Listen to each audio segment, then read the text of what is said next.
Hey there, friends. Angela Harrington here, Faith Deconstruction Coach and host of the Deconstructing Faith Summit and also the Faith Deconstruction Cafe. I wanted to pop in today and have a little chat. About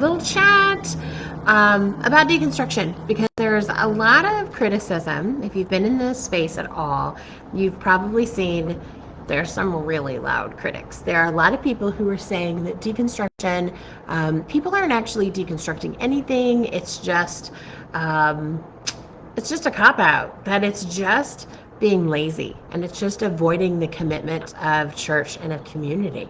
So let's talk about it. Let's talk about the difference between just avoiding church and deconstruction.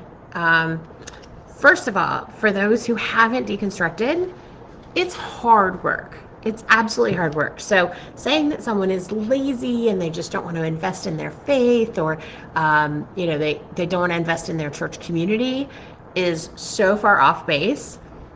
I don't even know how to explain it to you.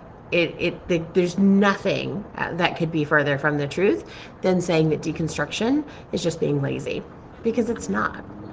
So what is deconstruction? Well, if somebody's deconstructing, they're embracing the expansiveness of God, recognizing that God and faith and beliefs and religion and humans and spirituality and all those things are bigger and more expansive than what we usually learn when we're in that little traditional church box, right?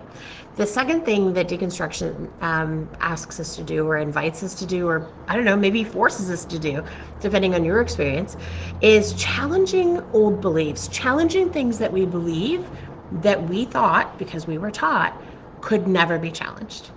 Things that we were 100% sure on, we're now sitting back and going, but is that actually true?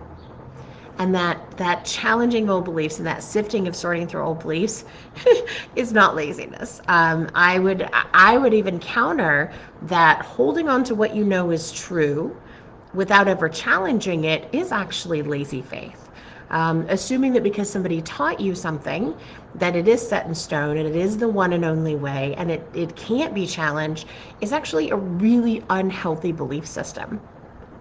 The third thing that deconstructors are doing that isn't lazy, actually has zero to do with laziness, is taking up more space, especially for women and non-binary people who have been told for a very long time, like forever in the history of the church, that we don't deserve to take up space. That we deserve this much space, and the space that we get to take up is defined by other people. So in deconstruction, we're challenging those beliefs and we're challenging those narratives and that conditioning and the way that we've learned to do all these things for most of us our entire life. It's the exact opposite of laziness. Laziness about faith would be just not doing anything, which isn't the same as walking away from your faith, which isn't the same as choosing not to believe or choosing atheism, because even in that, there's wrestling, right? So deconstruction is really wrestling. It's sifting and sorting. It's learning new information. It's trying to understand things that previously we couldn't understand. And I think the most beautiful thing about deconstruction that I've seen from my clients and in my own personal story and just, people who are out there talking about their experience is that there's so much richness and there's so much truth and there's so much just joy and depth to life after deconstruction that we couldn't tap into before. So in a traditional religious environment, we have a certain list of things that are allowed and not allowed. In deconstruction, we're saying, wait, who made that list? How did that get on the list? Is it in the Bible? Okay, well, who put it in the Bible? Who translated it? Does the translation actually line up with the intent? There's a whole big bucket of worms that we open up when we start to deconstruct. And that takes a lot of work. So if you are on the verge of deconstructing, if you've got one foot in the church and one foot out the door, and you're just not even sure if deconstruction is something that could support you, I would really encourage you to take all these negative voices that are out there and saying, we need to declare war on deconstruction, it's a false prophet, all these other things.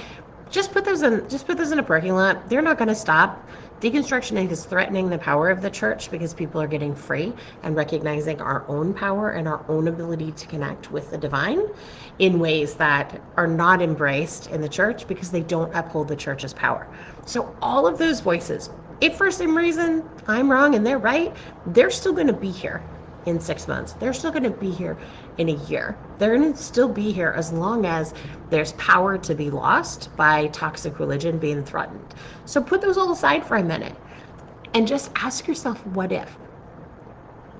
What if? What if God is more expansive than what you were taught? What if faith isn't as rigid and as shame-based as you were taught? What if some of those beliefs that you were always taught were unchallengeable are actually challengeable?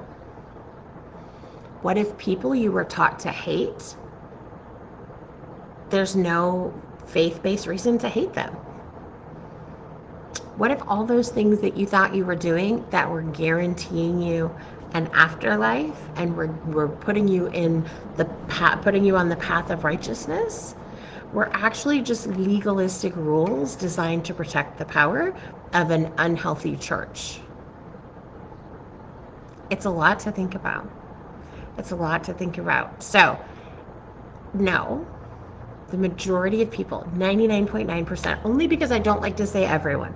I don't love absolutes. So I'm going to say all the people that I've talked to who are deconstructing are actually working really, really, really hard to preserve some aspect of their faith, to challenge their faith, to wrestle with their faith, to figure out if faith is even worth saving. And there's no laziness in that.